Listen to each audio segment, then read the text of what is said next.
Hey, what's going on? Welcome back. Welcome back. In this episode, we're going to talk about how to record a sound file that you create and then upload it to EarSketch.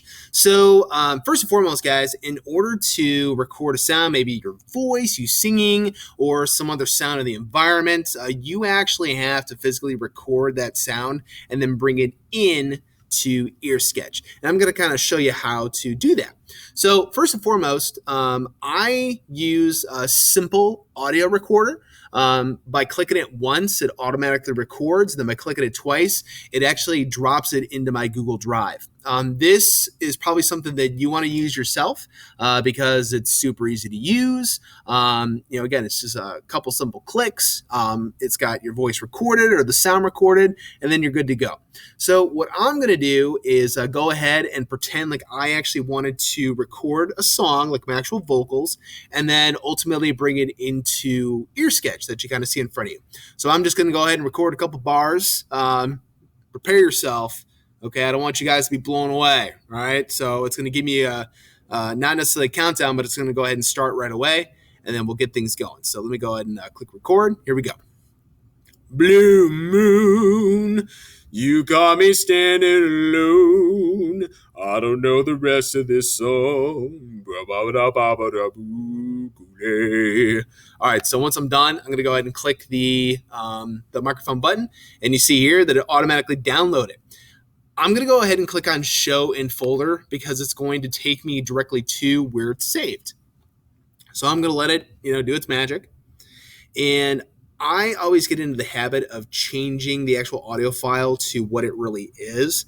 That's so that it doesn't have like a bunch of like jumbled numbers, and it kind of saves me a little bit of time. Like for instance, you'll notice here I got a couple recordings. This all looks like a mishmash of different stuff.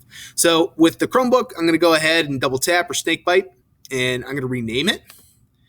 And I'm going to go ahead and say that this is the awesome voice of an angel.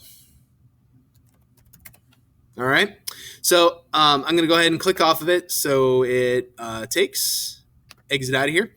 So now what we're going to do is we're actually going to take that audio file and bring it in to EarSketch.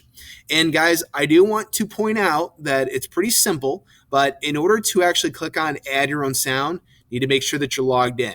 If you try to click on this, a little error message will pop up that says, you have to log into EarSketch. So do make sure that you go ahead and do that for me.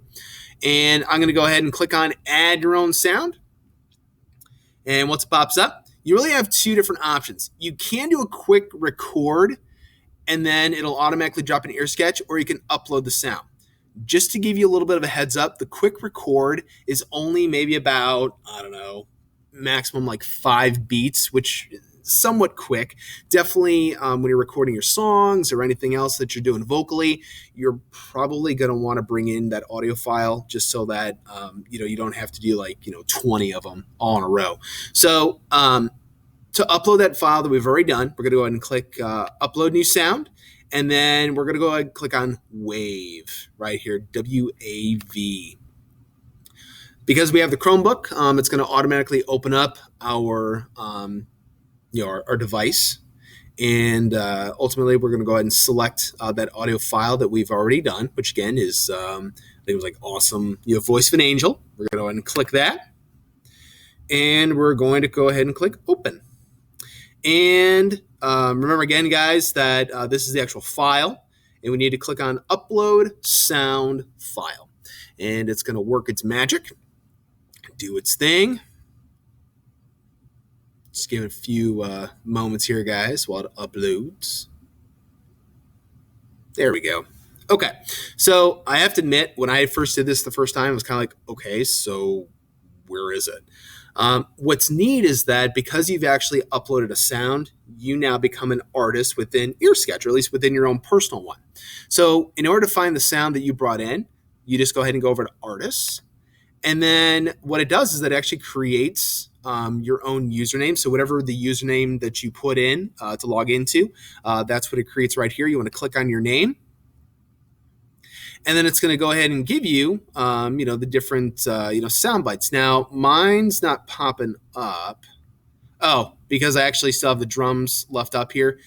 This is actually a good teaching moment, guys. Just to give you a heads up, is that if, let's say, like you have like an instrument selected, or you have like a genre selected, it uses that as part of like the search. You want to make sure that you clear out all of that. So I'm going to go ahead and X out of the drums there, and then as you guys can see, all the files that I have come up. Just like the sound bytes or bits that you had like previously with like the guitars and pianos and all that kind of stuff, you can preview it, you can add it directly into code, you can edit it, and also delete it as well. Before I add it in, I'm going to go ahead and kind of set it up. So remember again, guys, since this is a media file, I'm going to go ahead and type it in as fit media. All right. And then I'm going to go ahead and add in that line of code. Remember, guys, just like the sound bits from before, we need to tell it what track we want it to go on. So I have to admit that when you start like rocking and rolling, you really need to be careful in terms of, how you place your different, to make sure that you don't place multiple sounds on the same track. It will kind of work, but you'll get like a little error message. It's not a big deal. Remember, guys, that it looks like I have my wobble on 1. I've got my solo drums on 2. So naturally, my awesome voice of an angel is going to be on 3. So let's just say, for example, that it's going to be on the 3rd track. I wanted to start from the beginning, so I'll put a 1, and then I want it to last the length of the song, which you guys see here is 10. Put a parentheses there. Remember, guys, I'm going to go ahead and click Run to put that in. There you go. So I'm going to go ahead and put this to the beginning, and I'm going to click Play just so you guys can hear it. You got me standing alone. I don't know the rest of this song. That is a hit if I've ever heard of one. Remember again, guys, that as you're kind of like working on editing your song, you can mute, you can press the S, which is single, which means that it'll actually single out that particular track. It really is completely up to you. Tip of the pros, when I actually do record with an EarSketch to help match, let's say like the tempo and obviously the beat of what I've actually already created. What I've done, I thought I had, oh, here we go. So what I actually do, guys, is before I actually click on the microphone to record, I'll plug in a pair of headphones. And what I will do is I'll go ahead and click play in EarSketch. And through the headphones, I'll actually hear whatever I created. And then at the point at which I want to maybe start recording, like that kind of thing, like the vocals, is I'll click the microphone, do my vocal part, and then bring in that audio file. So why am I telling you this? Well, if you're a perfectionist like me, you want to certainly match your vocals with the rest of your track. And it's really easy when you can actually hear it. So again, simple, easy trick. It doesn't affect your microphone at all. You're simply taking, basically the output of what's coming from your computer, which is the, basically your song by clicking play. And then the input would be the microphone that you're activating by clicking the actual simple audio mic, which is located on your desktop. So guys, that's how you bring in an audio file, and that's how you kind of add to it. Remember again, guys, that if you want to tweak it, add some effects, same thing like before, any particular sound, you can do the exact same thing. I'll see you.